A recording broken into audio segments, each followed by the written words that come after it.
Now, folks, here's something else I got a problem with. The 10 Commandments.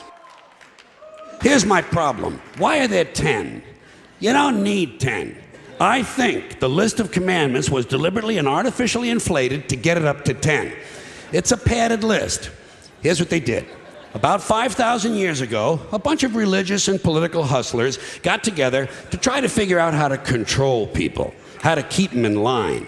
They knew people were basically stupid and would believe anything they were told, so they announced that God had given them some commandments.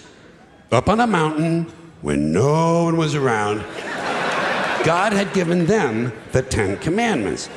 But let me ask you this. When they were sitting around making this shit up, why did they pick 10? Why 10? Why not 9 or 11?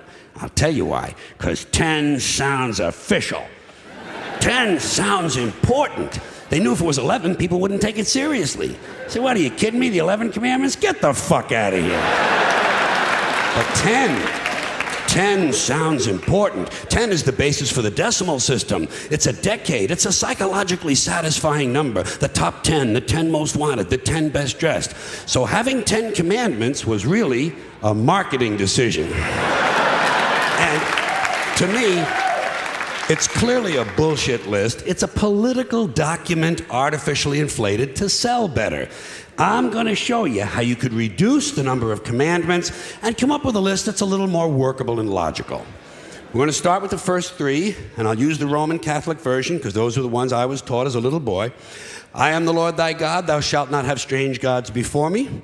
Thou shalt not take the name of the Lord thy God in vain. Thou shalt keep holy the Sabbath. Right off the bat, the first 3, pure bullshit. Sabbath day, Lord's name, strange gods. Spooky language. Spooky language. Designed to scare and control primitive people. In no way does superstitious nonsense like this apply to the lives of intelligent, civilized humans in the 21st century. You throw out the first 3 commandments, you're down to 7. Next, honor thy father and mother. Obedience, respect for authority. Just another name for controlling people. The truth is, obedience and respect should not be automatic. They should be earned. They should be based on the parent's performance. Parent's performance. All right? Some parents deserve respect. Most of them don't. Period. You're down to 6. Now, in the interest of logic, something religion is very uncomfortable with, we're going to jump around the list a little bit. Thou shalt not steal, thou shalt not bear false witness. Stealing and lying. Well, actually, these two both prohibit the same kind of behavior. Dishonesty, stealing, and lying. So you don't need 2 of them. Instead, you combine them and you call it thou shalt not be dishonest. And suddenly, you're down to 5. And as long as we're combining, I have 2 others that belong together. Thou shalt not commit adultery. Thou shalt not covet thy neighbor's wife.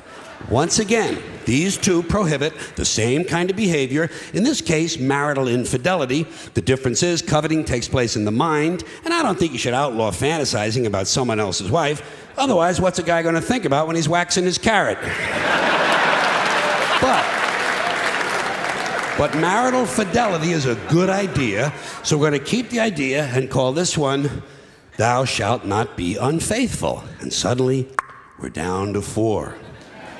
But when you think about it, honesty and fidelity are really part of the same overall value. So in truth, you could combine the 2 honesty commandments with the 2 fidelity commandments and give them simpler language, positive language instead of negative, and call the whole thing, thou shalt always be honest and faithful, and we're down to 3.